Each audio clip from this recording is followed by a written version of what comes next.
क्या हो कि किस्मत आपके सबसे बड़े दुश्मन को ही आपका हमसफर बना दे, उससे शादी करा दे और उसके साथ आपको एक ही कमरे में, एक ही बेडरूम में रहना हो। मजेदार है ना? ऐसा ही कुछ हमारे हीरो के साथ हुआ है। सुबह के ठीक 7 बजे टोक्यो के प्रतिष्ठित हानामोरी अकादमी में हमेशा की तरह छात्रों की भीड़ उमड़ रही थी। चेरी ब्लॉसम की पंखुड़ियां हवा में तैर रही थीं और पूरा कैंपस किसी रोमांटिक एनिमे के ओपनिंग सीन जैसा लग रहा था।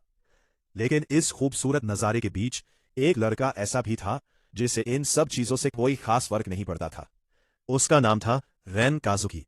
क्लास का टॉपर, शांत स्वभाव का और अपनी दुनिया में रहने वाला लड़का। उसका एक ही सपना था, एक दिन अपने परिवार की टेक कंपनी को दुनिया की सबसे बड़ी कंपनी बनाना। लेकिन फिलहाल उसकी सबसे बड़ी चुनौती कोई बिजनेस डील नहीं, बल्कि उसकी अपनी क्लास की एक लड़की थी। और तभी, अरे मिस्टर परफेक्ट, इतनी जल्दी कहाँ जा रहे हो? कहीं फिर से क्लास में सबसे पहले पहुंचकर अपनी इमेज चमकाने तो नहीं? यह आवाज सुनते ही रैन ने आंखें बंद कर ली, जैसे किसी ने उसकी सुबह की शांति पर ब्रेक लगा दिया हो। वो धीरे से मुड़ा। उसके सामने खड़ी थी एमीरा शिनोजाकी। लंबे रेशमी बाल, तेज नजरें और ऐसा आत्मविश्वास कि सामने वाला खुद पर शक करने लगे। वो क्लास की सबसे होशियार लड़कियों में से एक थी और रैन की सबसे बड़ी प्रतिद्वंद्वी भी। रैन ने बिना भाव बदले कहा, कमाल है, सुबह सुबह भी तुम्हारे पास मुझे परेशान करने के अलावा कोई काम नहीं है। एमीरा ने मुस्कुराते हुए जवाब दिया, है ना, लेकिन तुम्हें परेशान करने में जो खुशी मिलती है वो और किसी काम में कहा। पास खड़े छात्र एक दूसरे को देखकर मुस्कुराने लगे। ये उनके लिए रोज का शो था।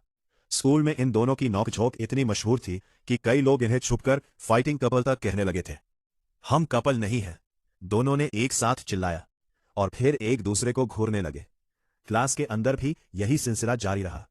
टीचर ने जैसे ही एक कठिन सवाल पूछा, रैन ने हाथ उठाया, लेकिन उससे पहले एमीरा खड़ी हो गई और सही जवाब दे दिया।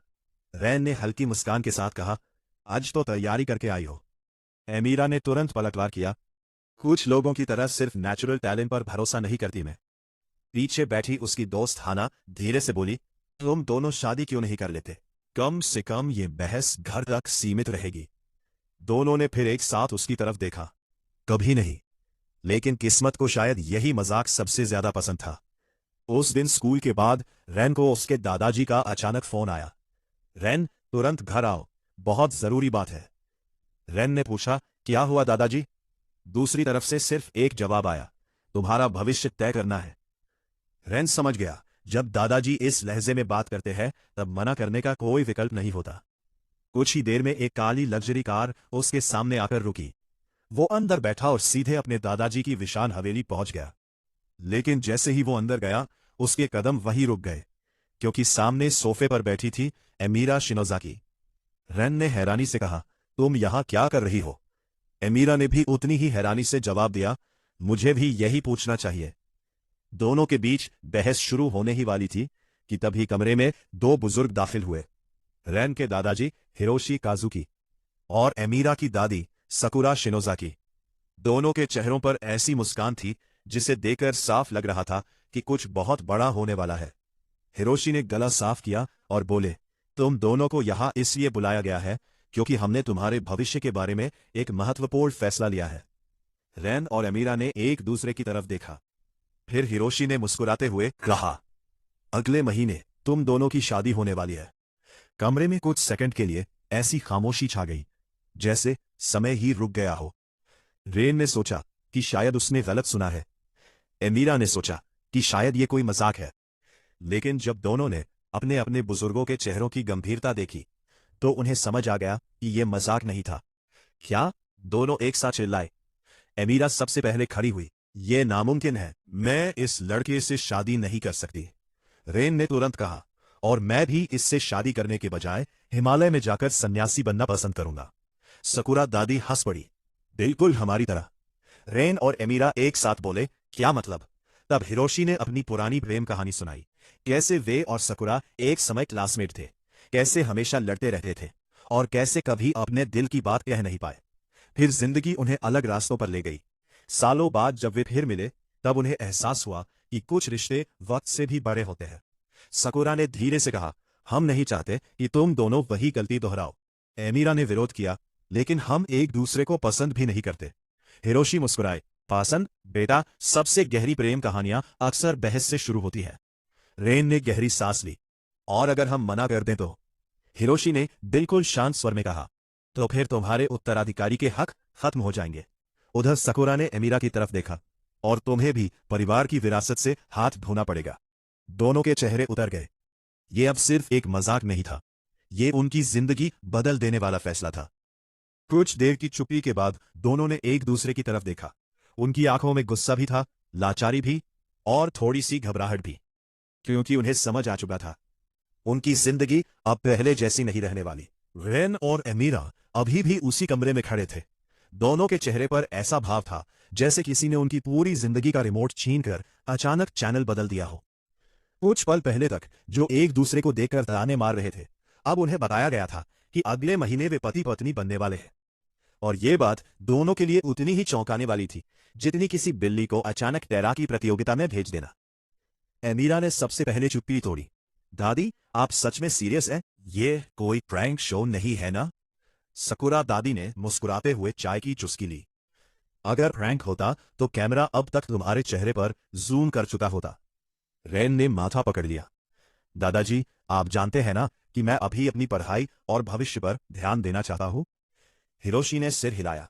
और शादी तुम्हारे भविष्य का ही हिस्सा है। लेकिन इससे?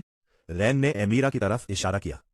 एमीरा ने तुरंत पलटकर कहा, हाँ, जैसे मैं तो बस शादी के लिए लाइन में खड़ी थी। दोनों फिर से बहस करने लगे। और सामने बैठे दोनों बुजुर्ग ऐसे मुस्कुरा रहे थे जैसे किसी पसंदीदा टीवी शो का नया एपिसोड देख रहे हो।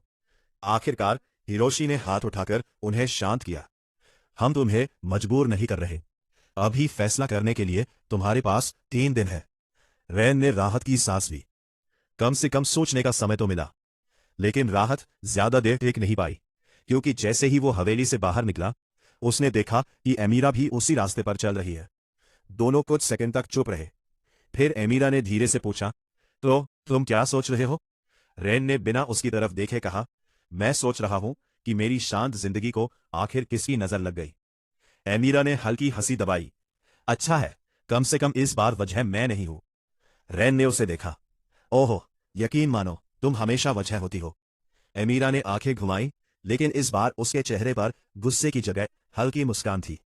अपने घरों में बेचैन थे। एमीरा अपने कमरे में इधर उधर टहल रही थी। उसकी सबसे अच्छी दोस्त हाना वीडियो कॉल पर थी। तो मतलब तुम्हारी अरेंज मैरिज होने वाली है? हाना ने उत्साह से कहा। उत्साह कम करो। एमीरा ने तकिया उठाकर बिस्तर पर फेंका, और वो भी रेन के साथ। हाना ने मुस्कुराते हुए कहा, ईमानदारी से बताओ, अगर कोई और होता तो क्या तुम इतनी परेशान होती? एमीरा कुछ सेकंड के लिए चुप हो गई। फिर बोली, मैं परेशान इसलिए हूं क्योंकि वो रेन है। हाना ने शरारती मुस्कान के साथ कहा, या इसलिए क्योंकि वो रेन है? एमीरा ने तुरंत कॉल काट दी। उधर रेन भी अपनी छोटी बहन यूई के साथ बैठा था। उसने सारी बात बताई। यूई ने कुछ देर उसे देखा, फिर बोली, भैया, आप दोनों हर समय लड़ते हो, लेकिन आपने कभी ये सोचा है कि आप दोनों एक दूसरे को इतना नोटिस क्यों करते हो? रेन ने भौहें सिकोड़ ली। क्योंकि वो हर 5 मिनट में मुझे परेशान करती है। यूई हंस पड़ी। और आप हर 5 मिनट में उसकी हर बात याद रखते हो। रेन के पास इसका कोई जवाब नहीं था। अगले 3 दिन दोनों के लिए किसी परीक्षा से कम नहीं थे। स्कूल में जब भी वे आमने सामने आते, एक अजीब सी चुप्पी छा जाती। क्लास के बाकी छात्र हैरान थे। जो 2 लोग हर दिन कम से कम 3 बार बहस करते थे, वे अचानक इतने शांत कैसे हो गए? हाना ने धीरे से कहा, मुझे इनकी शांति से डर लग रहा है। तीसरे दिन शाम को रेन और हाना आए। एमीरा फिर उसी हवेली में बैठे थे। दोनों ने एक दूसरे की तरफ देखा, फिर अपने अपने बुजुर्गों की तरफ।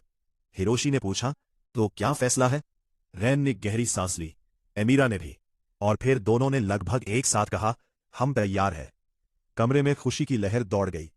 लेकिन इससे पहले कि दोनों इस फैसले को पूरी तरह समझ पाते, हिरोशी ने मेज से एक फाइल उठाई और मुस्कुराते हुए कहा, बहुत बढ़िया, ये रहा तुम्हारा मैरिज रजिस्ट्रेशन। कानूनी प्रक्रिया पूरी हो चुकी है। रेन की आंखें फैल गई। क्या मतलब, पूरी हो चुकी है? सकुरा दादी ने गर्व से कहा, मतलब अब तुम दोनों आधिकारिक रूप से पति पत्नी हो। क्या? दोनों फिर एक साथ चिल्लाए। रेन ने फाइल छीनकर देखी। सब कुछ पूरा था, हस्ताक्षर, दस्तावेज, रजिस्ट्रेशन। एमीरा ने अविश्वास से पूछा, तो फिर हमसे पूछा क्यों गया था? हिरोशी ने हंसते हुए कहा, औपचारिकता। और इससे पहले कि दोनों कुछ और कहते, उन्हें एक नई चाबी थमा दी गई। ये तुम्हारे नए घर की चाबी है, सकुरा ने कहा। आज से तुम दोनों वही रहोगे। रेन ने सोचा कि अब इससे ज्यादा चौंकाने वाली बात कुछ नहीं हो सकती। फिर उसने वो घर देखा, सुंदर, आधुनिक और पूरी तरह से सजा हुआ। लेकिन जैसे ही वे अंदर गए, उनकी नजर सीधे ऊपर गई। एक ही मास्टर बेडरूम और उसमें एक ही बड़ा डबल बेड। कमरे में फिर वही खामोशी छा गई।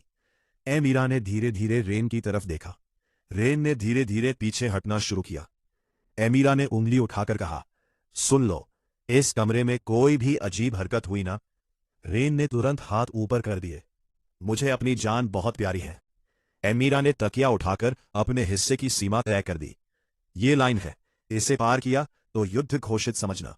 रेन ने सिर हिलाया। समझ गया जनरल। लेकिन जब रात गहराई और दोनों उसी बिस्तर पर अपनी अपनी तरफ लेटे, तो नींद दोनों की आंखों से कोसों दूर थी। कमरे में सिर्फ घड़ी की टिक टिक सुनाई दे रही थी। कुछ देर बाद एमीरा ने धीरे से पूछा, रेन, क्या तुम्हें भी यह सब बहुत अजीब लग रहा है? रेन ने छत की तरफ देखते हुए जवाब दिया, अजीब? यह तो मेरी जिंदगी का सबसे अनपेक्षित प्लॉट ट्विस्ट है। एमीरा हल्का सा हंस पड़ी, और पहली बार उनकी हंसी में तकरार नहीं थी। लेकिन तभी रेन ने करवट बदली और अनजाने में उसका हाथ एमीरा के हाथ से छू गया। दोनों तुरंत जम गए। कमरे में सन्नाटा छा गया। एमीरा का दिल तेजी से धड़कने लगा। रेन ने धीरे से हाथ पीछे खींचा, और तभी एमीरा ने फुसफुसाकर कहा, वैसे तुम्हारा हाथ इतना ठंडा क्यों है? रेन ने उसकी तरफ मुड़कर देखा, और पहली बार दोनों की नजरें इतनी करीब थी कि जैसे वक्त खुद ठहर गया हो। कमरे की हल्की पीली रोशनी में दोनों के चेहरे साफ दिखाई दे रहे थे, और शायद पहली बार उन्हें एहसास हुआ कि वे अब सिर्फ क्लासमेट या प्रतिद्वंद्वी नहीं रहे। वे अब एक ही छत के नीचे रहने वाले दो लोग थे, और ये एहसास जितना अजीब था, उतना ही नया भी।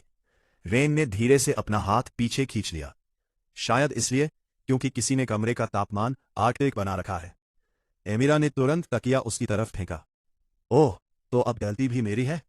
रेन ने तकिया पकड़ लिया और मुस्कुराया।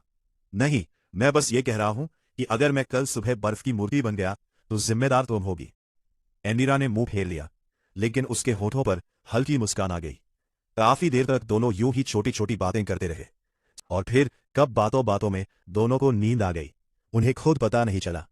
अगली सुबह, उठो, रेन ने आधी नींद में करवट बदली।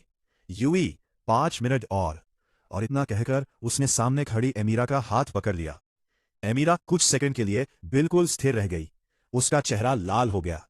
फिर अगले ही पल, धड़ाम, रेन के सिर पर एक तकिया पूरी ताकत से आकर लगा। मैं यूई नहीं हूं, एमीरा ने गुस्से से कहा। रेन तुरंत उठ बैठा। कुछ सेकंड तक उसे समझ ही नहीं आया कि वो कहां है। फिर जैसे ही उसे पिछली रात की सारी बातें याद आईं, उसने माथा पकड़ लिया। ओह, सही है, अब ये मेरी नई सुबह है। एमीरा ने हाथ बांध लिए। और तुम्हारी नई सुबह की शुरुआत होगी बिस्तर ठीक करने से। रेन ने हैरानी से पूछा, क्या अभी? हाँ, अभी। लेकिन मैं तो उठ गया हूं, मिशन पूरा। एमीरा ने गहरी सांस ली। रेन, बिस्तर खुद से नहीं ठीक होता। रेन ने बिस्तर की तरफ देखा, फिर एमीरा की तरफ। कभी कभी हमें चीजों को खुद सीखने का मौका देना चाहिए। एमीरा ने उसे ऐसा घूरा कि रेन ने तुरंत चादर उठाकर बिस्तर ठीक करना शुरू कर दिया। नाश्ते के समय भी कुछ ऐसा ही हाल था। रेन ने फ्रिज खोला। अंदर सिर्फ जूस की बोतलें, इंस्टेंट नूडल्स और कुछ प्रोटीन ड्रिंक्स रखे थे। एमीरा ने अविश्वास से पूछा, तुम इसे खाना कहते हो? रेन ने गर्व से कहा, यह है आधुनिक, तेज और प्रभावी डाइट। एमीरा ने एक प्रोटीन ड्रिंक को ऐसे देखा जैसे वो कोई वैज्ञानिक प्रयोग हो। इसे पीने से पहले क्या वसीयत लिखनी पड़ती है? रेन हंस पड़ा। फिर एमीरा ने बिना कुछ कहे अपनी आस्तीन मोड़ी और किचन में लग गए। करीब आधे घंटे बाद डाइनिंग टेबल पर गर्मा गर्म नाश्ता सजा था। ऑमलेट, टोस्ट, ताजे फल और मीसो सूप। रेन कुछ पल तक उसे देखता रहा। तुमने ये सब बनाया? एमीरा ने गर्व से सिर हिलाया। हाँ, और कृपया इसे साधारण खाना मत कहना। रेन ने पहला निवाला लिया, और फिर कुछ सेकंड के लिए वो बिल्कुल चुप हो गया। एमीरा ने घबराकर पूछा, क्या हुआ? इतना बुरा है क्या? रेन ने धीरे से कहा, नहीं, यह वो घर जैसा है। एमीरा कुछ पल के लिए चुप रह गई। उसकी आंखों में हल्की चमक आ गई, लेकिन उसने तुरंत नजरें फेर ली। अच्छा है, कम से कम तुम्हारी स्वाद ग्रंथियां अभी भी काम कर रही हैं। स्कूल पहुंचने पर दोनों ने तय किया कि उनकी शादी की बात फिलहाल किसी को नहीं पता चलनी चाहिए। अगर स्कूल में किसी को भी पता चला तो मेरी सोशल लाइफ खत्म, एमीरा ने कहा। रेन ने सिर हिलाया, और मेरी शांति भी। लेकिन किस्मत को शायद इनकी परीक्षा लेना बहुत पसंद था। जैसे ही वे स्कूल के गेट से अंदर गए, हाना ने दूर से ही आवाज लगाई, वाह, आज तुम दोनों साथ साथ आए हो। एमीरा ने तुरंत कहा, सिर्फ रास्ते एक था बस। उधर रैन की दोस्त काइतो ने उसकी शर्ट सूंघते हुए कहा, रुको, ये तो किसी लड़की के शैम्पू की खुशबू है। रैन एक सेकंड के लिए जम गया। एमीरा ने दूसरी तरफ मुंह फेर लिया ताकि उसकी हंसी बाहर न निकल जाए। काइतो ने आंखें सिकोड़ते हुए पूछा, रैन, कहीं कोई सीक्रेट तो नहीं? रैन ने तुरंत जवाब दिया, हाँ, मेरा सीक्रेट यह है कि तुम्हें बहुत फुर्सत है। दिन भर दोनों कोशिश करते रहे कि वे सामान्य दिखें, लेकिन अब हर छोटी बात अलग महसूस हो रही थी। जब एमीरा ने क्लास में रैन की तरफ देखा तो उसे पिछली रात की बातें याद आ गई।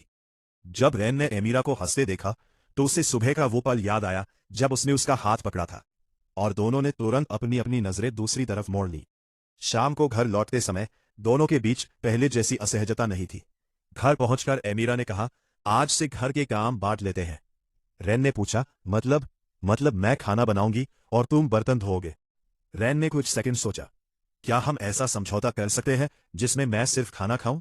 एमीरा ने उसे घूरा। रैन ने तुरंत कहा, ठीक है, बर्तन भी धो दूंगा। रात को खाना खाते समय पहली बार दोनों बिना झगड़े के साथ बैठे। बातें भी हुई, हंसी भी आई। और जब रैन बर्तन धो रहा था, एमीरा दरवाजे से टिककर उसे देख रही थी। वो मन ही मन सोच रही थी, शायद इसके साथ रहना उतना मुश्किल भी नहीं जितना मैंने सोचा था। उधर रैन भी यही सोच रहा था, अगर ये हर समय मुझ पर चिल्लाए नहीं तो ये काफी अच्छी है। लेकिन तभी एमीरा ने कहा, वैसे प्लेट ठीक से धोना, पिछली बार एक कोने में साबुन रह गया था।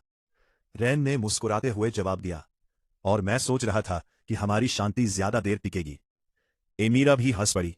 उस रात जब दोनों सोने के लिए लेटे, कमरे में पहले जैसी अजीब चुप्पी नहीं थी। अब वहां एक अजीब सी सहजता थी। लेकिन जैसे ही रैन ने लाइट बंद की, एमीरा ने धीरे से पूछा, रैन, क्या तुम्हें लगता है कि हम सच में ये सब संभाल पाएंगे? रैन ने कुछ पल सोचा, फिर मुस्कुराकर कहा, अगर हम स्कूल के इतने साल एक दूसरे को झेल सकते हैं तो शायद ये भी कर लेंगे। एमीरा हल्के से हंसी, और फिर दोनों ने आंखें बंद कर ली। उन्हें नहीं पता था कि यह नई शुरुआत कितनी खूबसूरत होने वाली है। रात गहरी हो चुकी थी। कमरे की सारी लाइटें बंद थी। बस खिड़की से आती चांदनी पूरे कमरे में एक हल्की शांत रोशनी बिखेर रही थी। बाहर हवा चेरी ब्लॉसम की पंखुड़ियों को धीरे धीरे उड़ा रही थी, और अंदर एक अजीब सी शांति थी।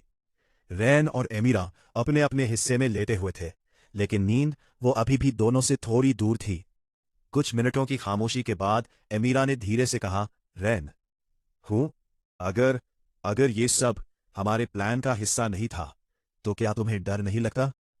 रैन ने छत की तरफ देखते हुए हल्की सांस छोड़ी। डर? हाँ, थोड़ा। एमीरा उसकी तरफ मुड़ी। सच में? रैन मुस्कुराया। मैं भी इंसान हूं, रोबोट नहीं। एमीरा हंस पड़ी। रैन ने आगे कहा, लेकिन कभी कभी जिंदगी की सबसे अच्छी चीजें प्लान नहीं होती, वे बस अचानक हो जाती हैं।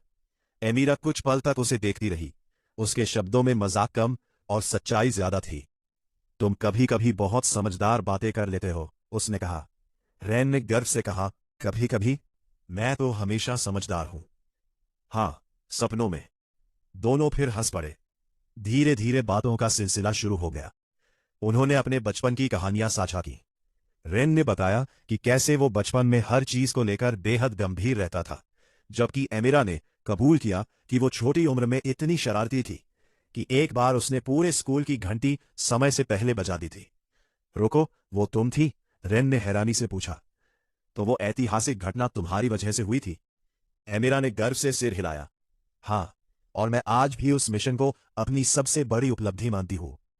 रैन हंसते हंसते तकिए पर गिर पड़ा। बातों बातों में समय कैसे बीत गया दोनों को पता ही नहीं चला। फिर अचानक बाहर तेज बिजली चमकी और अगले ही पल जोरदार गरज सुनाई दी। एमिरा एकदम से चुप हो गई। उसका चेहरा अचानक बदल गया। रैन ने ध्यान दिया। क्या हुआ? कुछ नहीं, एमिरा ने तुरंत कहा, लेकिन उसकी आवाज में हल्की घबराहट साफ थी। फिर एक और तेज गरज हुई। इस बार एमिरा ने अनजाने में अपनी चादर कसकर पकड़ ली। रेन ने भौहें उठाई। तुम तूफान से डरती हो? नहीं, उसने तुरंत जवाब दिया। फिर थोड़ी देर रुककर बोली, बस मुझे तेज गरज पसंद नहीं। रेन ने हल्की मुस्कान के साथ कहा, तो महान एमिरा को भी किसी चीज से डर लगता है। ये जानकारी बहुत कीमती है। एमिरा ने उसे घूरा। तुमने यह बात किसी को बताई तो मैं तुम्हारी सारी बचपन की तस्वीरें सोशल मीडिया पर डाल दूंगी। रेन का चेहरा गंभीर हो गया। ठीक है, यह राज हमारे बीच ही रहेगा। एक और गरज हुई। इस बार एमीरा थोड़ा सा उसकी तरफ खिसक आई। शायद उसे खुद भी एहसास नहीं हुआ। रेन ने कुछ नहीं कहा।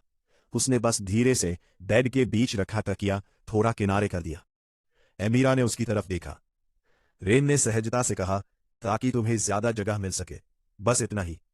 एमीरा के चेहरे पर एक छोटी सी मुस्कान आ गई। जरूर, सिर्फ जगह के लिए। कुछ देर बाद गरज कम हो गई, लेकिन अब दोनों के बीच की दूरी भी पहले जैसी नहीं रही थी। एमीरा ने धीरे से कहा, धन्यवाद। सुबह की पहली किरण खिड़की से अंदर आई और उसके साथ ही एक नया दिन भी। लेकिन रेन की आंख खुलते ही उसे कुछ अलग महसूस हुआ, कुछ गर्म और बहुत पास। उसने धीरे धीरे आंखें खोली और देखा कि एमीरा नींद में उसकी बाह पकड़े हुए थी। उसका सिर रेन के कंधे पर टिका था और उसके चेहरे पर एक मासूम सी शांति थी। रेन कुछ पल तक बिल्कुल स्थिर रहा। उसके चेहरे पर अनजानी मुस्कान आ गई। अगर मैं हिला तो शायद यह बल खत्म हो जाएगा, उसने मन ही मन सोचा। लेकिन किस्मत को शायद शांत पल ज्यादा देर पसंद नहीं आते। अचानक अलार्म जोर जोर से बज उठा। एमीरा की आंखें खुली। उसने अपनी स्थिति देखी, फिर रेन को देखा, फिर अपनी बाह जो अभी भी उसे पकड़े हुए थी, और अगले ही पल क्या वही इतनी तेजी से पीछे हटी कि लगभग बिस्तर से गिर ही गई। रेन हंसी रोकते हुए बोला, गुड मॉर्निंग। एमीरा का चेहरा पूरी तरह लाल हो चुका था। ये गलती थी। बिल्कुल, रेन ने गंभीर चेहरा बनाते हुए कहा, और मैं इस गलती को कभी नहीं भूलूंगा। एमीरा ने तकिया उठाया। रेन तुरंत बिस्तर से कूद गया। मैं उठ गया। हिंसा की कोई जरूरत नहीं। कमरे में उसकी हंसी गूंज उठी और एमीरा, जो कुछ सेकंड पहले शर्म से लाल थी, खुद भी हंसने लगी। शायद यही उनकी नई जिंदगी की सबसे खूबसूरत बात थी। हर अजीब पल धीरे धीरे एक प्यारी याद बनता जा रहा था। रेन, जल्दी करो, हमें देर हो रही है। एमीरा नीचे डाइनिंग टेबल पर खड़ी थी और रेन अभी भी ऊपर अपने कमरे में टाई ढूंढ रहा था। मैं आ रहा हूं, ऊपर से उसकी आवाज आई। और वैसे भी टाई कोई जादुई चीज नहीं है जो हर दिन गायब हो जाती है। एमीरा ने हाथ बांध लिए। नहीं, लेकिन तुम्हारी आदत है चीजों को कहीं भी छोड़ देने की। कुछ सेकंड बाद रेन सीढ़ियों से उतरता हुआ दिखाई दिया। उसकी टाई आधी बंधी थी और बाल भी थोड़े बिखरे हुए थे। एमीरा ने उसे देखा और माथा पकड़ लिया। तुम ऐसे स्कूल जाओगे? रेन ने कंधे उचकाए। मुझे लगा ये कूल और कैजुअल लुक है। ये मैं अभी अभी नींद से उठा हूं लुक है। रेन कुछ कह पाता उससे पहले एमीरा उसके करीब आई। उसने बिना कुछ बोले उसकी टाई ठीक करनी शुरू कर दी। रेन अचानक चुप हो गया। उनके बीच की दूरी इतनी कम थी कि वो एमीरा की सांसों की हल्की गर्माहट महसूस कर सकता था। एमीरा भी पहली बार इतनी करीब खड़ी थी। उसके हाथ हल्के हल्के कांप रहे थे, लेकिन वो दिखाना नहीं चाहती थी। अब ठीक है, उसने धीरे से कहा। रेन ने उसकी आंखों में देखा। धन्यवाद। एमीरा ने तुरंत नजरें फेर ली। आदत मत डालना। रेन मुस्कुरा दिया। स्कूल में आज खेल प्रतियोगिता की तैयारी चल रही थी। पूरे कैंपस में उत्साह था। काइतो ने रेन के कंधे पर हाथ रखा। इस बार बास्केटबॉल मैच में हमारी जीत पक्की है, रेन ने आत्मविश्वास से कहा। जब तक मैं टीम में हूं, हारना मुश्किल है। उधर हाना एमीरा के साथ ट्रैक इवेंट के लिए अभ्यास कर रही थी। तुम आज कुछ ज्यादा खुश लग रही हो, हाना ने मुस्कुराते हुए कहा। एमीरा ने तुरंत जवाब दिया, मैं हमेशा खुश रहती हूं। हाँ, और मैं जापान की रानी हूं। एमीरा ने उसे घूरा, लेकिन उसके चेहरे की मुस्कान छिप नहीं सकी। दिन भर दोनों अपने अपने इवेंट्स में व्यस्त रहे, लेकिन हर थोड़ी देर में उनकी नजरें अनजाने में एक दूसरे से टकरा जाती और हर बार दोनों जल्दी से दूसरी तरफ देखने लगते। दोपहर में बास्केटबॉल अभ्यास के दौरान रेन ने शानदार प्रदर्शन किया। उसकी तेजी, सटीकता और आत्मविश्वास देखकर पूरा जिम तालियों से गूंज उठा। लेकिन आखिरी मूव के दौरान उसका पैर फिसल गया। वो जमीन पर गिर पड़ा। रेन, एमीरा की आवाज सबसे पहले सुनाई दी। वो बिना सोचे समझे दौड़ती हुई उसके पास पहुंची। रेन ने ऊपर देखा। एमीरा के चेहरे पर साफ चिंता थी। तुम ठीक हो? उसने घबराकर पूछा। रैन ने हल्की मुस्कान के साथ कहा, इतनी चिंता? मुझे लगा तुम कहोगी कि मैं ड्रामा कर रहा हूं। एमीरा ने राहत की सांस ली। अगर तुम ठीक हो तो मैं अभी भी कह सकती ही। रैन हंस पड़ा। कोच ने बताया कि चोट गंभीर नहीं थी, बस हल्का मोच था।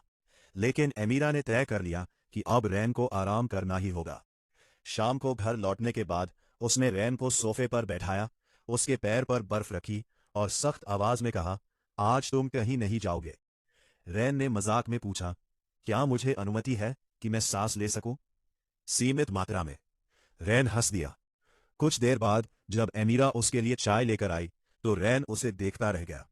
क्या? एमीरा ने पूछा। रैन ने धीरे से कहा, तुम्हें पता है, जब तुम चिंता करती हो तो थोड़ा प्यारी लगती हो। एमीरा का चेहरा तुरंत गुलाबी हो गया। और जब तुम ऐसी बातें करते हो तो बहुत परेशान करते हो। रैन मुस्कुराया। फिर तो मैं सही काम कर रहा हूं। शाम धीरे धीरे रात में बदल गई। बारिश की हल्की बूंदें खिड़की पर पड़ रही थीं। घर में एक शांत सुकून भरा माहौल था। एमीरा किताब पढ़ रही थी और रैन सोफे पर बैठा उसे देख रहा था। तुम पढ़ने का नाटक कर रही हो, रैन ने कहा, और तुम मुझे घूरने का। मैं निरीक्षण कर रहा हूं। किस बात का? रैन कुछ पल चुप रहा, फिर बोला, इस बात का कि तुम सच में उतनी जटिल हो जितनी दिखती हो, या उससे भी ज्यादा। एमीरा ने किताब बंद कर दी। और तुम्हारा निष्कर्ष? रैन ने मुस्कुराकर कहा, अभी रिसर्च जारी है। दोनों हंस पड़े। लेकिन फिर अचानक माहौल थोड़ा शांत हो गया। एमीरा ने धीमे स्वर में पूछा, रैन, क्या तुम्हें कभी लगता है कि यह सब बहुत जल्दी हो गया? रैन ने सिर हिलाया। हाँ, लेकिन मुझे यह भी लगता है कि शायद कुछ चीजें सही समय पर ही होती हैं, चाहे वे कितनी भी अचानक क्यों ना आए। एमीरा उसकी बात सुनकर चुप हो गई। उसके दिल की धड़कनें थोड़ी तेज हो गई थी, और शायद पहली बार उसने महसूस किया कि रैन उसके लिए सिर्फ एक प्रतिद्वंद्वी या साथी नहीं रह गया था। वह कुछ और बनता जा रहा था, कुछ ऐसा जिसे वह अभी नाम नहीं दे सकती थी। रात को सोने से पहले जब दोनों अपने बिस्तर पर लेटे, कमरे में फिर वही सुकून भरी खामोशी थी। एमीरा ने धीरे से कहा, रैन, हाँ, आज जब तुम गिरे थे मैं सच में डर गई थी। रैन उसकी तरफ मुड़ा और नरम आवाज में बोला, मैं ठीक हूं और हमेशा रहूंगा। एमीरा हल्के से मुस्कुराई। वादा? रैन ने अपना हाथ उसकी तरफ बढ़ाया। वादा। एमीरा ने कुछ पल उसे देखा, फिर अपना हाथ उसके हाथ पर रख दिया। उनकी उंगलियां हल्के से आपस में जुड़ गई, और उस छोटे से स्पर्श में एक अनक हाँ एहसास छिपा था। एक ऐसा एहसास जो धीरे धीरे उनके दिलों में अपनी जगह बना रहा था। रात की वो हल्की सी खामोशी अभी भी कमरे में तैर रही थी। रैन और एमीरा के हाथ अब भी एक दूसरे में जुड़े हुए थे। बाहर बारिश की बूंदें खिड़की पर एक मधुर लय बना रही थी। कुछ पलों तक दोनों कुछ नहीं बोले, लेकिन कई बार खामोशी ही सबसे ज्यादा बातें कह जाती है। एमीरा ने धीरे से अपना हाथ वापस खींच लिया, जैसे उसे अचानक एहसास हुआ हो कि वो क्या कर रही थी। उसके गाल हल्के गुलाबी हो गए। रैन ने मुस्कुराते हुए कहा, अगर तुम चाहो तो मैं इस पल को आधिकारिक मित्रता समझौता मान सकता हूं। एमीरा ने तुरंत जवाब दिया, और अगर तुमने ज्यादा सोचा तो मैं इसे आधिकारिक चेतावनी बना दूंगी। रैन हंस पड़ा। समझ गया। अगली सुबह घर का माहौल पहले से कहीं ज्यादा सहज था। अब दोनों के बीच वो शुरुआती झिझक नहीं रही थी। एमीरा नाश्ता बना रही थी और रैन पहली बार बिना कहे टेबल लगा रहा था। वाह, एमीरा ने हैरानी से कहा, क्या आज सूरज पश्चिम से निकला है? रैन ने प्लेट रखते हुए जवाब दिया, नहीं, बस मैंने सोचा कि अगर मैं मदद कर दूं तो शायद तुम आज मुझ पर कम चिल्लाओ। अच्छा प्रयास है। दोनों मुस्कुरा दिए। स्कूल में आज सांस्कृतिक उत्सव की घोषणा हुई। पूरे कैंपस में उत्साह की लहर दौड़ गई। हर क्लास को एक विशेष प्रस्तुति तैयार करनी थी। हाना तो खुशी से उछल पड़ी। ये हमारा मौका है। इस बार हमारी क्लास सबसे शानदार प्रस्तुति देगी। काइतो ने तुरंत कहा, और रेन, तुम मुख्य भूमिका निभाओगे। रेन ने चौंक कर पूछा, मैं? क्यों? काइतो ने शरारती मुस्कान के साथ कहा, क्योंकि तुम्हारा चेहरा ही मुख्य किरदार वाला है।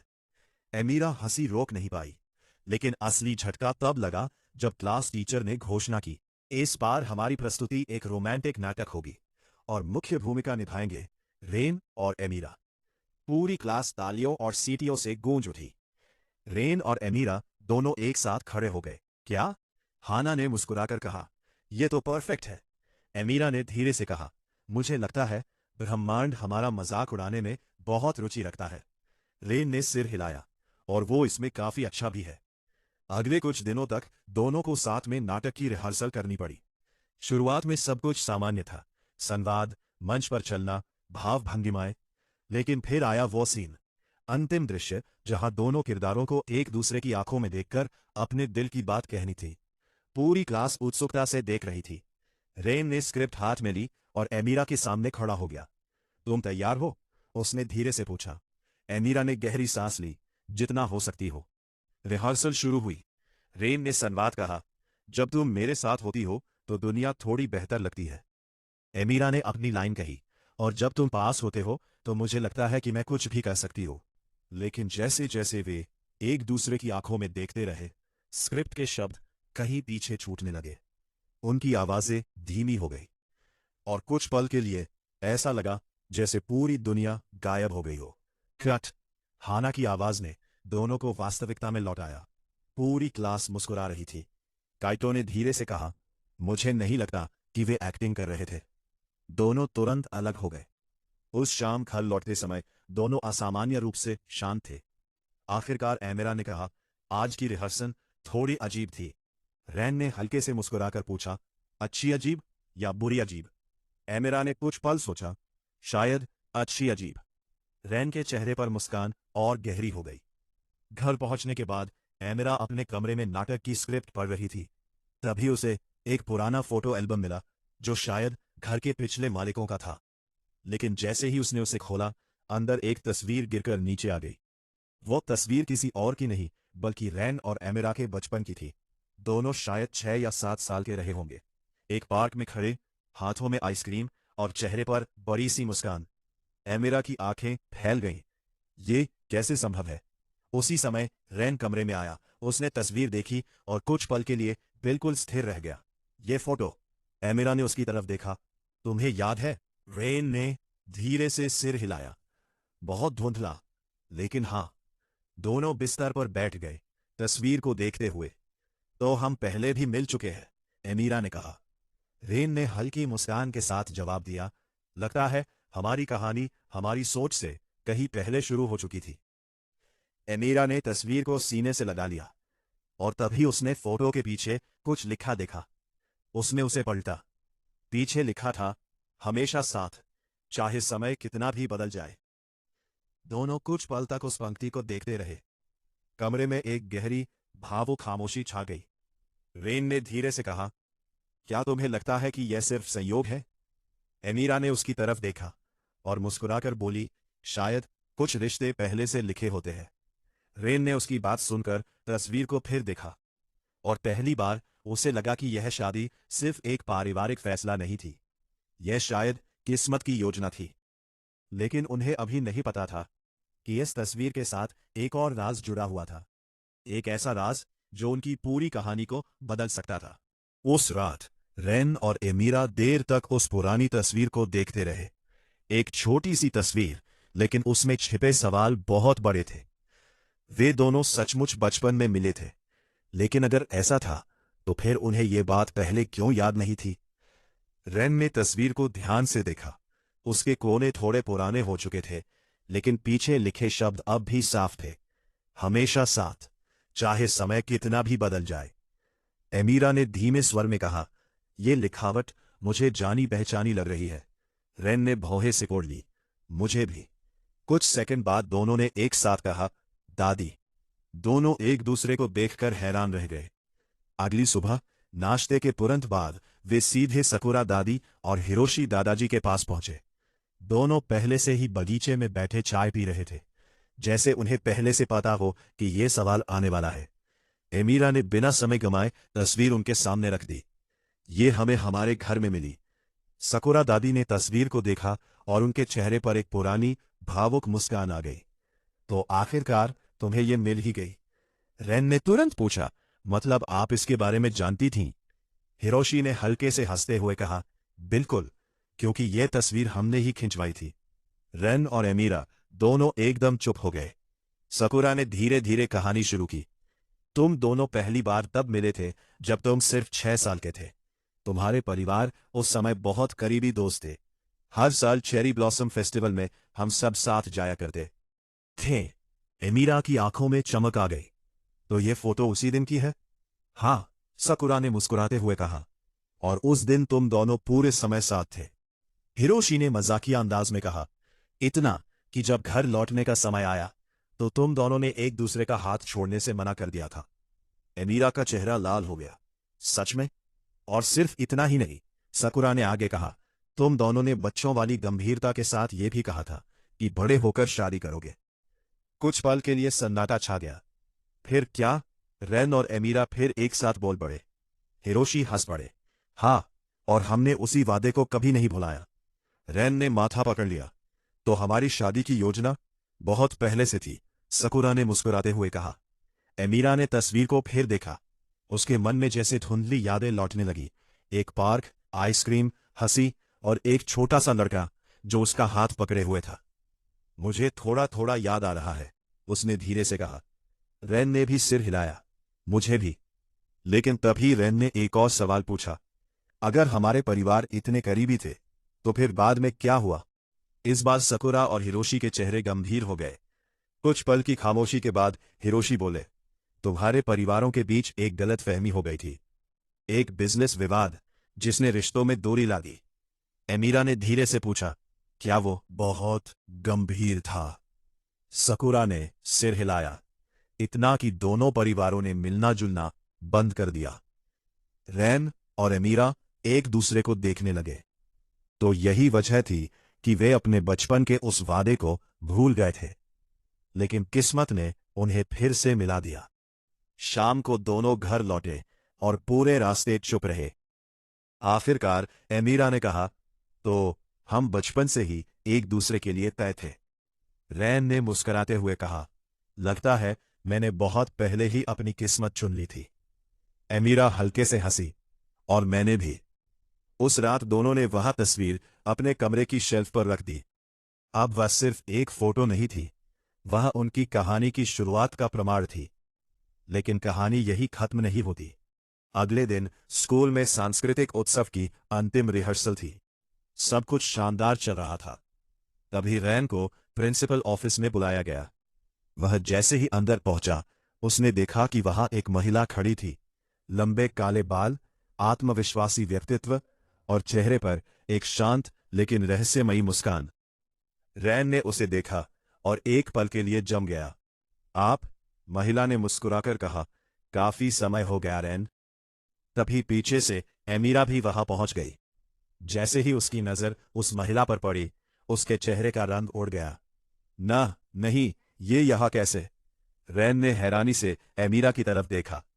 महिला ने दोनों को देखते हुए कहा, लगता है तुम दोनों ने मुझे याद रखा है। और तभी एमीरा ने धीमे कांपते स्वर में उसका नाम लिया, आयाका।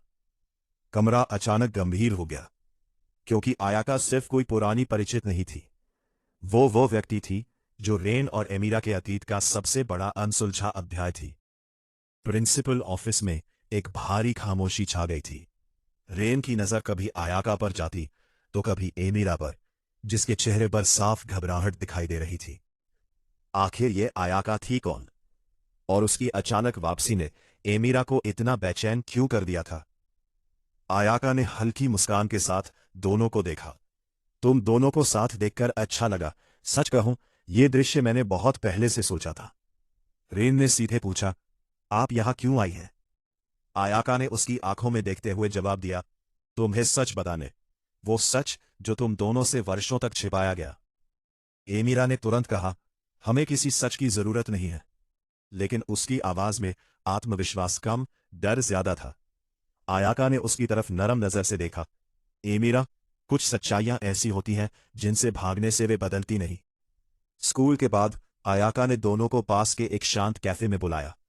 बाहर हल्की बारिश हो रही थी और अंदर का माहौल गर्म और शांत था। कुछ पलों तक कोई कुछ नहीं बोला। फिर आयाका ने अपने बैग से एक पुरानी फाइल निकाली। ये तुम्हारे फैमिली से जुड़ी है। रेन और एमीरा ध्यान से सुनने लगे।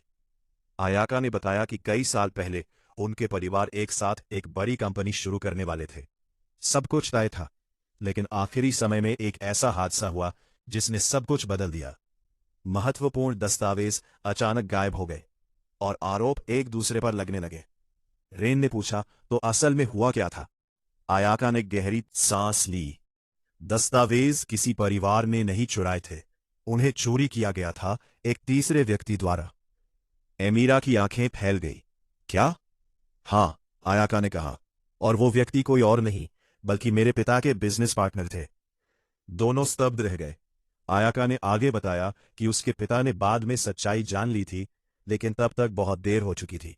दोनों परिवारों के बीच इतनी दूरी आ चुकी थी कि कोई भी पहले कदम उठाने को तैयार नहीं था। मैं तब बहुत छोटी थी, आयाका ने कहा, लेकिन मैंने अपने पिता को हमेशा इस बात का पछतावा करते देखा। रैन ने धीरे से पूछा, तो आपने ये बात अब तक क्यों नहीं बताई?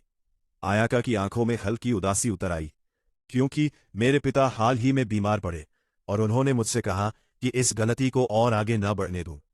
एमीरा कुछ देर तक चुप रही। फिर उसने पूछा, क्या हमारे परिवारों को ये पता है? आयाका ने सिर हिलाया। नहीं, अभी नहीं। मैं चाहती थी कि पहले तुम दोनों सच जानो। कैफे से लौटते समय दोनों के मन में अनगिनत विचार चल रहे थे। उनके परिवार वर्षों तक एक गलत फहमी के कारण अलग रहे, और अब यह सच सब कुछ बदल सकता था। रात को घर पहुंचकर दोनों बालकनी में बैठे। हवा ठंडी थी और आसमान में बादल छाए हुए थे। रैन ने कहा, तो इसका मतलब हमारे परिवार कभी दुश्मन थे ही नहीं? एमीरा ने धीरे से सिर हिलाया। हाँ, वे सिर्फ गलत फहमी के शिकार थे। कुछ पल तक दोनों चुप रहे। मोमो, क्या तुम्हें लगता है कि वे फिर से एक हो सकते हैं? रैन ने उसकी तरफ देखा। अगर हम दोनों साथ हैं तो क्यों नहीं? एमीरा मुस्कुरा दी, लेकिन तभी उसका चेहरा थोड़ा गंभीर हो गया। रैन, एक बात है जो मैंने तुम्हें कभी नहीं बताई। रैन ने आश्चर्य से उसकी तरफ देखा। क्या? एमीरा कुछ पल तक शब्द ढूंढती रही। फिर उसने धीरे से कहा, जब हम छोटे थे और आखिरी बार मिले थे, उस दिन मैंने तुमसे एक वादा लिया था। रैन ने भौहें सिकोड़ ली। कौन सा वादा?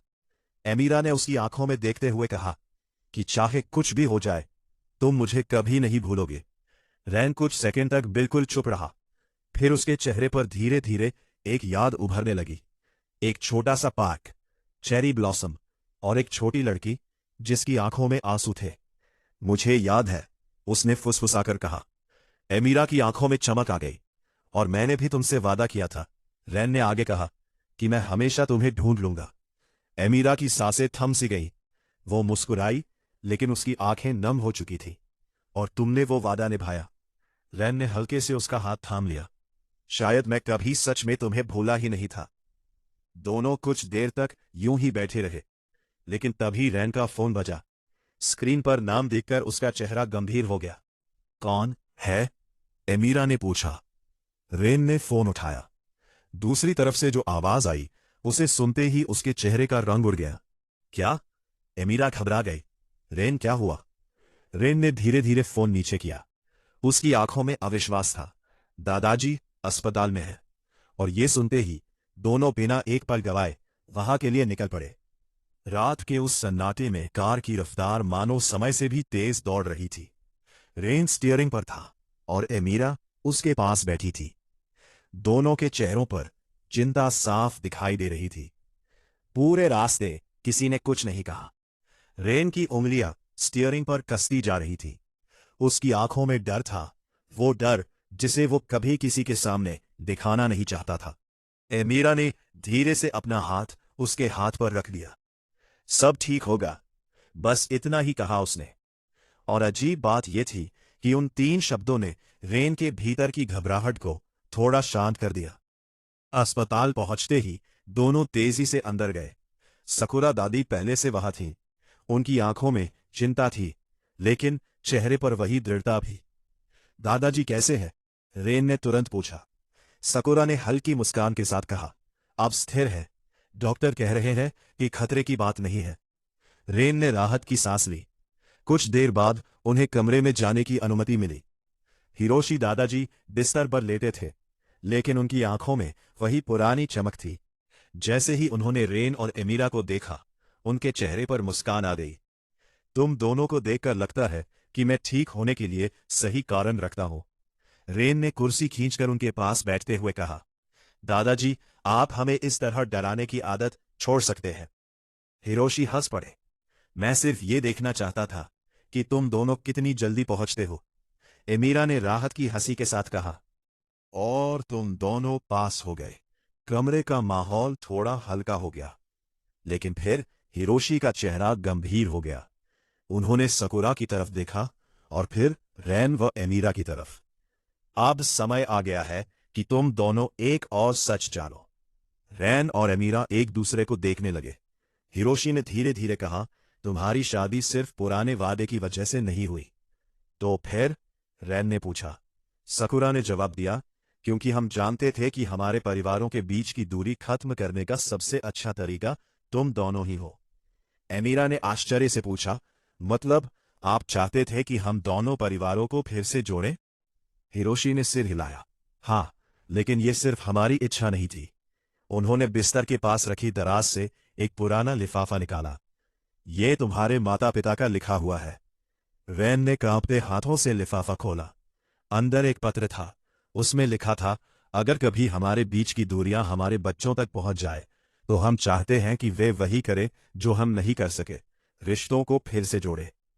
रैन और अमीरा कुछ पल तक उस पत्र को देखते रहे। उनकी आंखों में भावनाएं उमड़ आई। ये सिर्फ एक शादी नहीं थी, ये दो परिवारों के अधूरे अध्याय को पूरा करने का मौका था। अगले दिन आयाका की मदद से दोनों परिवारों की एक मुलाकात तय की गई। स्थान वही पुराना चेरी ब्लॉसम गार्डन था जहां रैन और एमीरा पहली बार मिले थे। शुरुआत में माहौल थोड़ा असहज था। सालों की दूरी कुछ मिनटों में मिटना आसान नहीं था, लेकिन फिर आयाका ने सबके सामने सच्चाई रखी। दस्तावेज चोरी, गलतफहमी और उसके पिता का पछतावा। कुछ पल तक पूरा गार्डन शांत रहा। फिर रैन के पिता आगे बढ़े। उन्होंने एमीरा के पिता की तरफ देखा। हमें ये बात बहुत पहले जान लेनी चाहिए थी। एमीरा के पिता ने भी सिर झुकाया। और हमें भी पहले बात करनी चाहिए थी। अगले ही पल दोनों ने एक दूसरे से हाथ मिला लिया। सालों पुरानी दूरी आखिरकार खत्म हो गई। सकुरा दादी की आंखों में आंसू थे। हिरोशी मुस्कुरा रहे थे और रैन व एमीरा, वे बस यह दृश्य देखकर खुश थे। उन्हें लग रहा था जैसे उनके दिलों से कोई भारी बोझ उतर गया हो।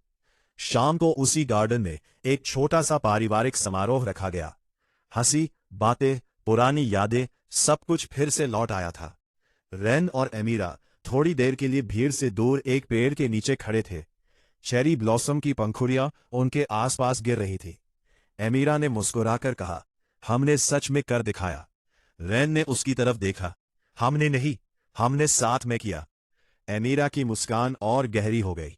फिर उसने धीरे से पूछा, रैन, क्या तुम्हें कभी लगता है कि ये सब किसी कहानी जैसा है? ते हुए कहा, अगर है भी तो मुझे खुशी है कि मैं इसका मुख्य किरदार तुम्हारे साथ हूं। एमीरा का चेहरा गुलाबी हो गया। लेकिन तभी काइतो और हाना अचानक उनके पीछे आ गए। ओहो, काइतो ने कहा, हम गलत समय पर तो नहीं आ गए? हाना ने मुस्कुराते हुए कहा, नहीं, मुझे लगता है हम बिल्कुल सही समय पर आए हैं। रैन और एमीरा दोनों तुरंत अलग हो गए। सभी हंस पड़े। लेकिन रात खत्म होने से पहले हिरोशी ने सभी को एक और घोषणा के लिए बुलाया। उन्होंने मुस्कुराते हुए कहा, कल सांस्कृतिक उत्सव का अंतिम प्रदर्शन है और उसके बाद रैन और एमीरा के लिए हमारे पास एक खास सरप्राइज है। रैन ने हैरानी से पूछा, सरप्राइज? हिरोशी की मुस्कान और रहस्यमयी हो गई। ऐसा सरप्राइज जो तुम्हारी जिंदगी हमेशा के लिए बदल देगा। रैन और एमीरा ने एक दूसरे की तरफ देखा। उनके दिलों में उत्सुकता और हल्की घबराहट दोनों थी, क्योंकि उन्हें नहीं पता था कि कल सिर्फ एक प्रदर्शन नहीं होगा, बल्कि उनकी कहानी का सबसे खूबसूरत मोड़ भी आने वाला था। अगली सुबह हानामोरी अकादमी किसी उत्सव से कम नहीं लग रही थी। पूरे कैंपस को रंग बिरंगी रोशनियों, फूलों और सजावट से सजाया गया था। हर तरफ हंसी, उत्साह और हलचल थी। लेकिन इस पूरे शोर शराबे के बीच रैन और एमीरा के दिलों में एक अलग ही धड़कन चल रही थी। आज सांस्कृतिक उत्सव का अंतिम दिन था और आज उनका नाटक पूरे स्कूल के सामने प्रस्तुत होने वाला था। बैक स्टेज खड़े रेन ने गहरी सांस ली। वो हमेशा आत्मविश्वासी रहता था, लेकिन आज उसके भीतर एक अजीब सी घबराहट थी। तुम नर्वस हो? एमीरा ने मुस्कुराते हुए पूछा। रेन ने हल्की हंसी के साथ कहा, थोड़ा। और तुम? एमीरा ने उसकी तरफ देखकर कहा, जब तक तुम मेरे साथ हो उतना नहीं। उनके बीच कुछ पल की खामोशी रही। फिर रेन ने अपना हाथ उसकी तरफ बढ़ाया। तो चले पार्टनर। एमीरा ने मुस्कुराकर उसका हाथ थाम लिया। हमेशा। पर्दा उठा। पूरे ऑडिटोरियम में तालियों की गूंज फैल गई। नाटक शुरू हुआ, और जैसे जैसे दृश्य आगे बढ़ते गए, दर्शक पूरी तरह उसमें डूबते चले गए। रेन और एमीरा की केमिस्ट्री इतनी स्वाभाविक थी कि किसी को यह अभिनय नहीं लग रहा था। और फिर आया अंतिम दृश्य। मंच पर सिर्फ वे दोनों थे। हल्की रोशनी, शांत संगीत, और पूरा हॉल बिल्कुल खामोश। रेन ने एमीरा की आंखों में देखते हुए अपना संवाद कहा, कुछ लोग हमारी जिंदगी में अचानक आते हैं और फिर धीरे धीरे हमारी पूरी दुनिया बन जाते हैं। उसकी ओर देखते हुए जवाब दिया, और कुछ रिश्ते ऐसे होते हैं जो समय से नहीं, किस्मत से लिखे जाते हैं। ये स्क्रिप्ट की लाइन थी, लेकिन फिर रेन कुछ सेकंड के लिए चुप हो गया। उसने स्क्रिप्ट से नजरें हटाईं, और फिर वो बोला, लेकिन एक बात स्क्रिप्ट में नहीं है। पूरा हॉल सांस रोके देख रहा था। एमीरा भी हैरान थी। रेन ने धीमे लेकिन स्पष्ट स्वर में कहा, मैं नहीं जानता कि ये सब कब शुरू हुआ, बचपन में, उस पहली मुलाकात में, या उस दिन जब हम फिर से मिले। लेकिन मैं इतना जानता हूं कि अब मैं अपनी हर सुबह और हर शाम तुम्हारे साथ बिताना चाहता हूं। एमीरा की आंखें फैल गईं। यह संवाद स्क्रिप्ट का हिस्सा नहीं था। पूरे ऑडिटोरियम में सन्नाटा छा गया। रेन ने आगे कहा, एमीरा, तुम मेरी सबसे अच्छी दोस्त हो, मेरी सबसे बड़ी प्रतिद्वंद्वी हो, और शायद मेरी जिंदगी की सबसे खूबसूरत कहानी भी। एमीरा की आंखें नम हो गईं। रेन ने उसका हाथ थामा। तो मैं ये मंच, ये भीड़ और ये पल गवाह बनाकर कहना चाहता हूं कि मैं तुमसे प्यार करता हूं। एक पल के लिए जैसे समय थम गया। फिर पूरा हॉल तालियों और उत्साह से गूंज उठा। हाना खुशी से चिल्ला रही थी। कायतो की मुस्कान कानों तक पहुंच चुकी थी। लेकिन एमीरा, वो बस रेन को देख रही थी। उसकी आंखों में आंसू थे, लेकिन होठों पर ऐसी मुस्कान जैसी पहले कभी नहीं थी। उसने धीरे से कहा, तुम जानते हो, यह स्क्रिप्ट में बिल्कुल नहीं था। रेन मुस्कुराया। सबसे अच्छी बातें कभी स्क्रिप्ट में नहीं होती। एमीरा हल्के से हंसी, और फिर पूरे हॉल के सामने उसने कहा, और मेरा जवाब है हां, मैं भी तुमसे प्यार करती हूं। तालियों की गड़गड़ाहट ने पूरे ऑडिटोरियम को भर दिया। शायद कुछ रिश्ते किस्मत लिखती है, लेकिन उन्हें खूबसूरत बनाना दो दिलों का काम होता है। और इसी के साथ रेन और एमीरा की कहानी यही खत्म होती है। इस चैनल की पूरी स्टोरी, कैरेक्टर्स, डायलॉग्स और वीडियो प्रेजेंटेशन मैंने खुद बनाई है। सभी images, voice over, editing, effects और थंबनेल्स ओरिजिनल हैं, और किसी भी कॉपीराइटेड कंटेंट का यूज नहीं किया गया है। इस प्रोजेक्ट को बनाने में लगभग 15+ घंटे की मेहनत, 600+ इमेजेस और काफी एडिटिंग वर्क लगा है। AI टूल्स का यूज सिर्फ मदद के लिए किया गया है, लेकिन पूरा क्रिएटिव वर्क और फाइनल एडिटिंग हमारी खुद की है। अगर आपको यह कहानी पसंद आई हो तो वीडियो को लाइक और चैनल को सब्सक्राइब भले जरूर करें। फिर मिलेंगे एक नई कहानी के साथ।